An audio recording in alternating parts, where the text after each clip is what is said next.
आज से शुरू होगा संसद का मॉनसून सत्र। राज्यसभा गृह मंत्री अमित शाह पेश करेंगे वंदे मातरम बिल। वंदे मातरम के अपमान पर होगी सख्त सजा।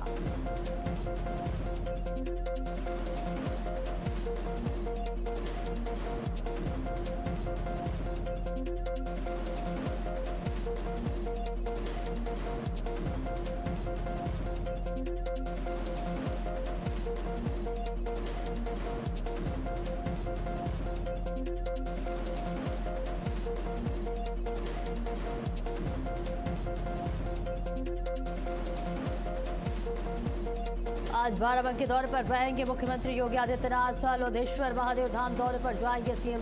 दौरे को लेकर प्रशासनिक तैयारियां तेज। डीएम ने कार्यक्रम स्थल का किया निरीक्षण।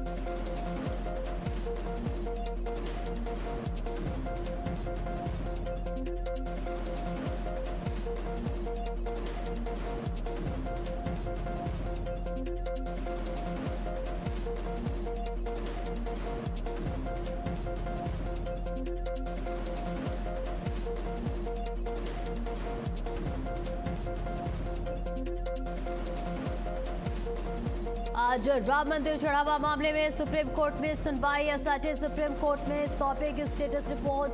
दान हेराफेरी मामले में 4 याचिकाओं पर सुनवाई।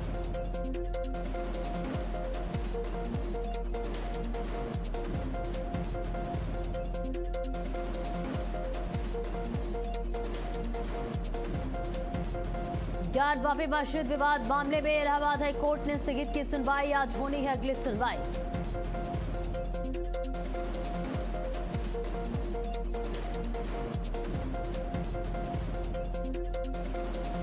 उत्तराखंड में कांवड़ यात्रा को लेकर बड़ा आदेश। कांवड़ से पहले मस्जिदों के उतरे लाउडस्पीकर 150 से ज्यादा धार्मिक स्थलों से हटाए।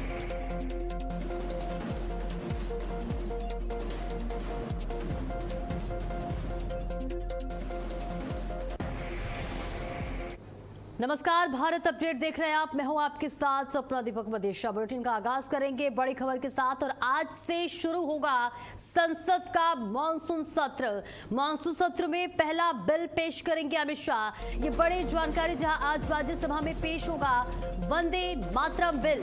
गृह मंत्री अमित शाह पेश करेंगे वंदे मातरम बिल। वंदे मातरम के अपमान पर होगी सख्त सजा। मॉनसून सत्र में सरकार कई अहम बिल पेश करेगी। बीएससी की बैठक में विधेयकों पर चर्चा के लिए समय तय है। इसके साथ ही एफसीआरए संशोधन बिल पर चर्चा के लिए 4 घंटे का समय तय है। आयकर संशोधन बिल पर 4 घंटे चर्चा होगी। इसके साथ ही सुप्रीम कोर्ट में जजों की संख्या बढ़ाने के बिल के लिए 4 घंटे का समय तय है। जन्म मृत्यु पंजीकरण संशोधन बिल के लिए 4 घंटे का समय तय है। और इसके साथ ही राष्ट्रीय सम्मान बिल के लिए 4 घंटे तय। एमएसएमई संशोधन विधेयक पर 5 घंटे तय चर्चा होगी। ये बड़ी जानकारी आप तक साझा कर रहे हैं, जहां आज संसद का मॉनसून सत्र शुरू होने वाला है। और संसद में के कई आज बिलों पर चर्चा होने वाली है। कई विधेयक पेश हो सकते हैं। मॉनसून सत्र में सरकार कई अहम बिल पेश करेगी। ये बड़ी और अहम जानकारी आप तक साझा करें। और आपसे देखिए, संसद का मॉनसून सत्र शुरू होगा, जिसके बाद कहा जा रहा है कि विपक्ष में कई मुद्दों को लेकर सरकार को घेर सकती है। साथ ही सरकार भी पूरी तरह से तैयार है। कल यानी 19 जुलाई को सर्वदलीय बैठक बुलाई गई थी। विपक्ष के भी नेता शामिल हुए थे। कई विशेष मुद्दों पर चर्चा भी हुई थी। और आज मॉनसून सत्र शुरू हो रहा है, जिसके बाद कहा जा रहा है कि आज कई महत्वपूर्ण बिल पेश हो सकते हैं। साथ ही वंदे मातरम के अपमान पर सख्त सजा होगी। मॉनसून सत्र में सरकार कई अहम बिल पेश करेगी। ये बहुत ही बड़ी जानकारी आप तक साझा कर रहे हैं। आज से शुरू होगा संसद का मॉनसून सत्र। मॉनसून सत्र में पहला बिल पेश करेंगे अमित शाह। इसके साथ ही साथ आज राज्यसभा में पेश होगा वंदे मातरम बिल। और वंदे मातरम का अपमान करने पर सख्त सजा होगी। ये बड़ी और अहम जानकारी आप तक साझा करें, जहां गृह मंत्री अमित शाह संसद के मॉनसून सत्र के पहले दिन राज्यसभा में राष्ट्रीय गौरव अपमान निवारण संशोधन विधेयक 2026 पेश करेंगे, जिसके तहत राष्ट्रीय गीत वंदे मातरम को राष्ट्रगान के समान कानूनी दर्जा मिलेगा। ये बड़ी जानकारी। इस बिल के जरिए राष्ट्रीय वंदे मातरम को राष्ट्रगान के बराबर कानूनी और वैधानिक संरक्षण प्रदान किया जाएगा।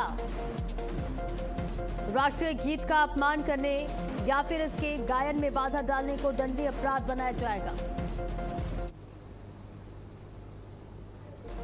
और स्नेह कमल, ज्यादा जानकारी के लिए हमारे सहयोगी जुड़ रहे हैं। स्नेह कमल, देखिए आज संसद का मॉनसून सत्र शुरू होने वाला है, क्या लगता है क्या कुछ होने वाला है, विपक्ष का क्या एजेंडा रहने वाला है, किन किन मुद्दों को लेकर विपक्ष घेर सकता है?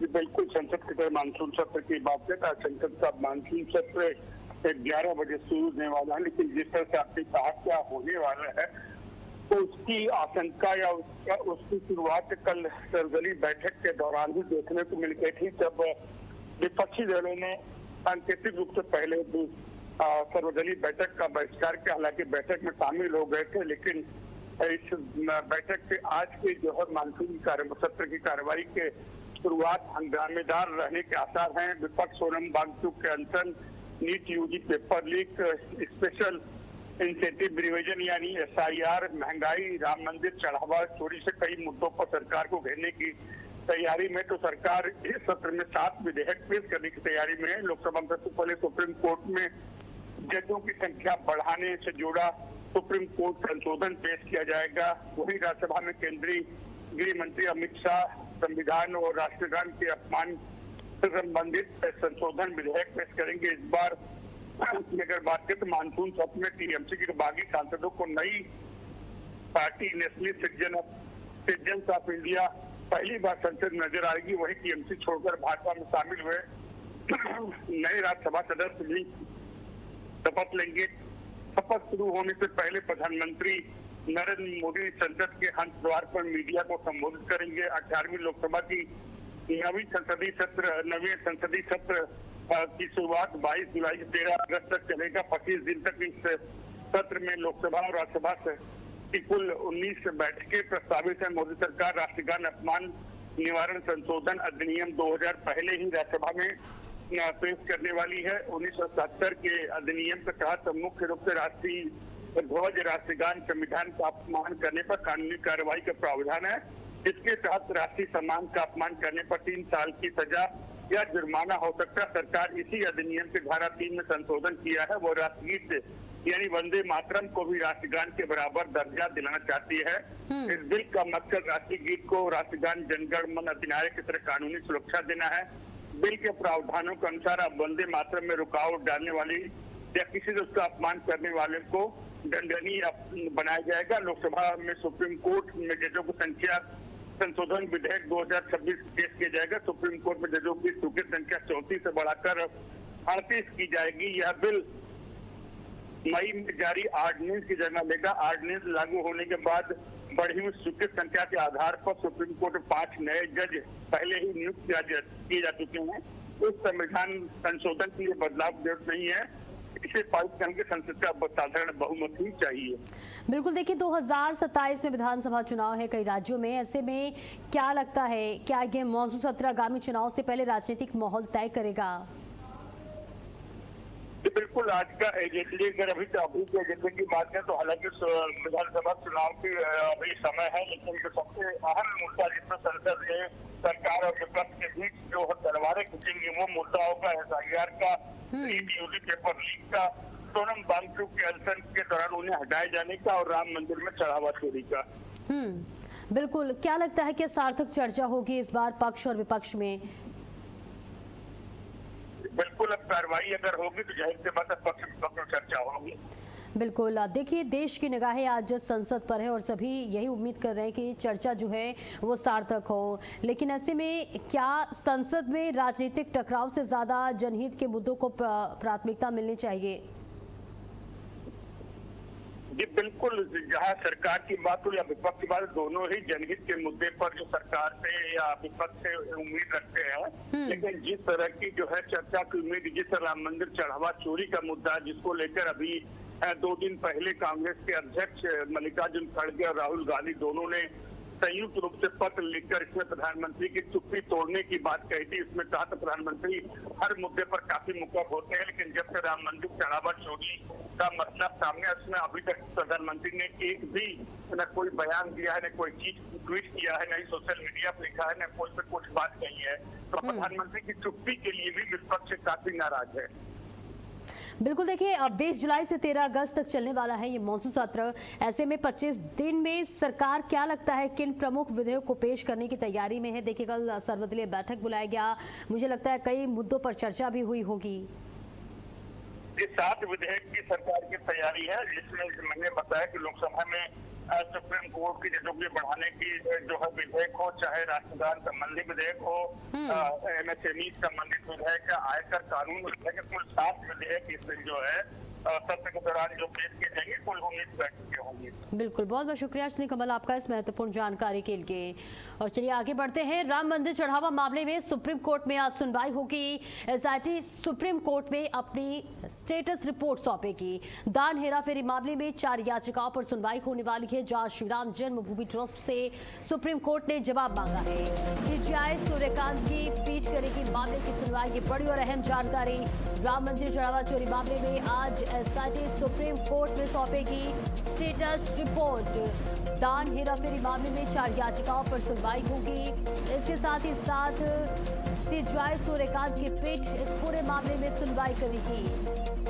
ये बड़ी जानकारी, जहां श्री राम जन्मभूमि ट्रस्ट से सुप्रीम कोर्ट ने जवाब मांगा है। एसआईटी ने अयोध्या राम मंदिर में चढ़ावे और दान में हेराफेरी के मामले में अपनी स्टेटस रिपोर्ट सुप्रीम कोर्ट में सील बंद लिफाफे में जमा कर दी है। और ऐसे में देखिए आपको बता दें कि सुप्रीम कोर्ट की मुख्याधीश सूर्यकांत, न्यायमूर्ति जयमाल बागची और न्यायमूर्ति वी मोहन की पीठ इस मामले की सुनवाई करेंगे। बेहद अहम दिन आ चुका है, लेकिन देखिए इस रिपोर्ट के अनुसार जांच में सुरक्षा की गंभीर खामियां सामने आई थी। दान पेचों की गिनती और प्रबंधन में अनियमितताएं भी देखने को मिलेंगी। इसके साथ ही पुलिस ने छापेमारी के दौरान आरोपियों की कैश, सोना और अन्य कीमती सामान बरामद किए हैं। तो कई चीजें स्टेटस में शामिल होने वाला है, जिसके बाद ये कहा जा रहा है कि कई अहम फैसले आज सुप्रीम कोर्ट भी सुना सकता है। जिसके बाद उत्तर प्रदेश सरकार की स्पेशल इन्वेस्टिगेशन टीम जो है आज अयोध्या राम मंदिर में चढ़ावे और दान में हेराफेरी मामले में अपने स्टेटस रिपोर्ट सुप्रीम कोर्ट में सील बंद लिफाफे में जमा करेगी। राम मंदिर चढ़ावा मामले में सुप्रीम कोर्ट में आज सुनवाई है और बेहद अहम दिन माना जा रहा है, जहां बताया जा रहा है कि स्टेटस रिपोर्ट के बाद क्या कुछ फैसला सुप्रीम कोर्ट सुनाता है, इस पर सभी की निगाहें टिकी हुई हैं। और आज बाराबंकी दौरे पर रहेंगे मुख्यमंत्री योगी आदित्यनाथ। लुधेश्वर महादेव धाम दौरे पर जाएंगे मुख्यमंत्री। दौरे को लेकर प्रशासनिक तैयारियां तेज है। डीएम ने कार्यालय स्थल का निरीक्षण किया है। श्रावण मेले की तैयारियों का जायजा लेंगे मुख्यमंत्री। 82 परियोजनाओं का लोकार्पण और शिलान्यास भी करेंगे।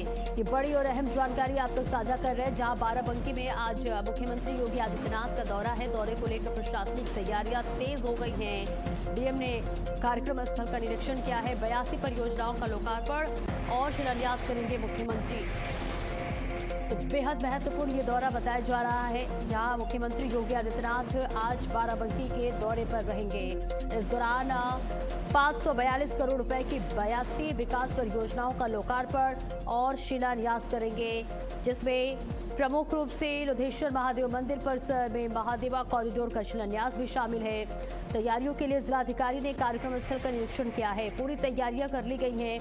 542 करोड़ रुपए से अधिक की कुल 82 परियोजनाओं का लोकार्पण और शिलान्यास करेंगे मुख्यमंत्री योगी आदित्यनाथ। ये बड़ी खबर आप तक पहुंचा रहे हैं, जहां 104 करोड़ की 14 परियोजनाओं का लोकार्पण और शिलान्यास करेंगे। रमन हमारे सहयोगी ज्यादा जानकारी के साथ जुड़ रहे हैं। रमन, बाराबंकी दौरा मुख्यमंत्री का बेहद अहम रहने वाला है, क्या कुछ तैयारियां हैं, कब तक मुख्यमंत्री का आगमन हो जाएगा? बिल्कुल, आपको बता दें कि मुख्यमंत्री जिस तरीके से पूरे प्रदेश का भ्रमण कर रहे हैं और वहां जनपद वासियों को सौगात दे रहे हैं, उसी क्रम में आज उनका बाराबंकी का दौरा है। और बाराबंकी में वो जो बाराबंकी को 82 परियोजनाओं की सौगात दे रहे हैं। 542 करोड़ रुपए की टोटल परियोजनाएं हैं, जिसका लोकार्पण और शिलान्यास मुख्यमंत्री करेंगे। आपको बता दें, रामनगर विधानसभा में 104 करोड़ की 14 परियोजनाओं का लोकार्पण करेंगे। 178 करोड़ की 22 परियोजनाओं का शिलान्यास करेंगे। दरियाबाद विधानसभा में 29 करोड़ की 12 परियोजनाओं का लोकार्पण और 231 करोड़ की 34 परियोजनाओं का शिलान्यास। और वहीं पर सबसे मुख्य जो है कि मुख्यमंत्री योगी आदित्यनाथ लोधेश्वर महादेव मंदिर परिसर में 11 बजे पहुंचेंगे, वहां पे पूजा अर्चना करेंगे। आपको बता दें, बाराबंकी की जो मुख्य पहचान है, जो सबसे बड़ा आस्था का केंद्र है, लोधेश्वर महादेव मंदिर माना जाता है। और मुख्यमंत्री अक्सर कहीं भी और किसी भी जनपद में जाते हैं तो वहाँ का जो सबसे बड़ा आस्था का केंद्र होता है, तो वहाँ पर पूजा जरूर करते हैं। ऐसे में लोधेश्वर महादेव तो मंदिर में मुख्यमंत्री योगी आदित्यनाथ पहुंचेंगे और वहाँ पे पूजा पाठ करेंगे। उसके बाद कार्यक्रम में जाकर लोगों को उपहार देंगे, सौगात देंगे। बिल्कुल। महादेवा कॉरिडोर बनने से श्रद्धालुओं और इसके साथ ही साथ स्थानीय लोगों को क्या लाभ मिलेगा? आपको बता दें, लोधेश्वर महादेव मंदिर जो है वो मुख्यमंत्री योगी आदित्यनाथ का ड्रीम प्रोजेक्ट भी है। और लोधेश्वर महामंदिर का अगर विकास होता है तो निश्चित तौर पर जो बाराबंकी की जनता है उसका भी न सिर्फ आस्था ही मजबूत होगी, बल्कि रोजगार की दृष्टि से भी देखा जाए तो रोजगार की दृष्टि से भी काफी चीजें बदलेंगी। और मुख्यमंत्री जो अगर लोधेश्वर महादेव मंदिर बड़ा बनेगा, विशाल बनेगा, तो वहाँ की जनता को उसका सीधा लाभ होगा। बिल्कुल। देखिए, मुख्यमंत्री जनसभा को भी संबोधित करेंगे, ऐसे में उनके संबोधन के दौरान कौन कौन से मुद्दे हैं जिस पर फोकस कर सकते हैं मुख्यमंत्री? मुख्यमंत्री जिस तरीके से अपनी विकास परियोजनाओं पर 9 साल की और साथ में समाजवादी पार्टी जिस तरीके से पहले काम करती थी और काम करने का जो तरीका था उस पर मुख्यमंत्री बयान देते हैं। और जो भी ऐसी परियोजनाएं हैं जो जल्दी आने वाली हैं उसको लेकर मुख्यमंत्री योगी आदित्यनाथ जनता से बातचीत करते हैं। बिल्कुल रमन, देखिए 2027 में विधानसभा चुनाव है, उससे पहले मुख्यमंत्री का ये दौरा भी बेहद महत्वपूर्ण माना जा रहा है। तो क्या ये माना जाए कि ये दौरा 2027 से पहले विकास और सुशासन के संदेश के तौर पर भी देखा जा रहा है?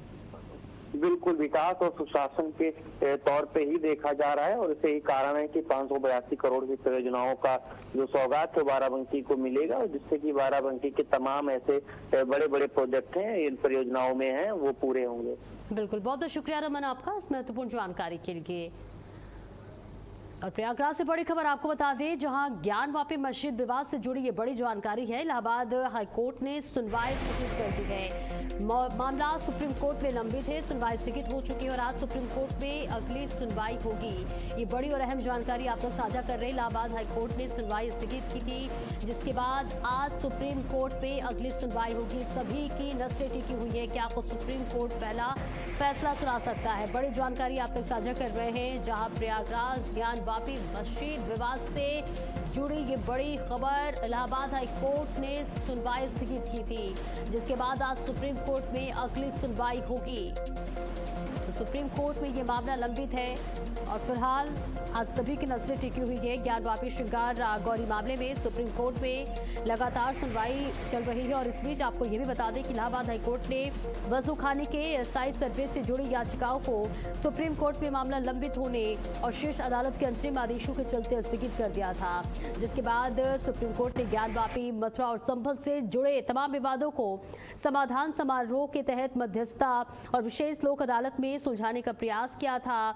हिंदू और मुस्लिम दोनों पक्षों ने इसके मध्यस्थता प्रस्ताव को पूरी तरह से ठुकरा दिया था। दोनों ही का कहना था कि कोर्ट जो भी फैसला सुनाएगा वही स्वीकार होगा, और ऐसे में दोनों ही मध्यस्थता करते हुए खारिज करते हुए नजर आए।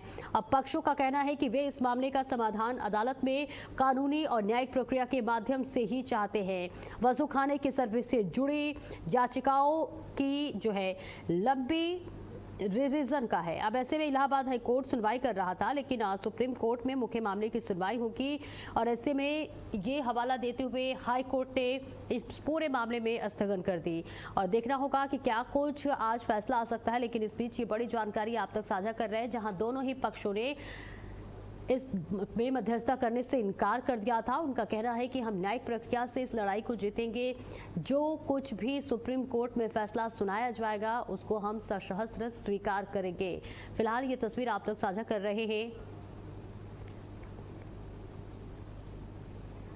और विनय ज्यादा जानकारी के लिए हमारे सहयोगी जुड़ रहे हैं। विनय, देखिए आज सुप्रीम कोर्ट में ये मामला सुनवाई होगी, क्या लगता है क्या कुछ फैसला आ सकता है?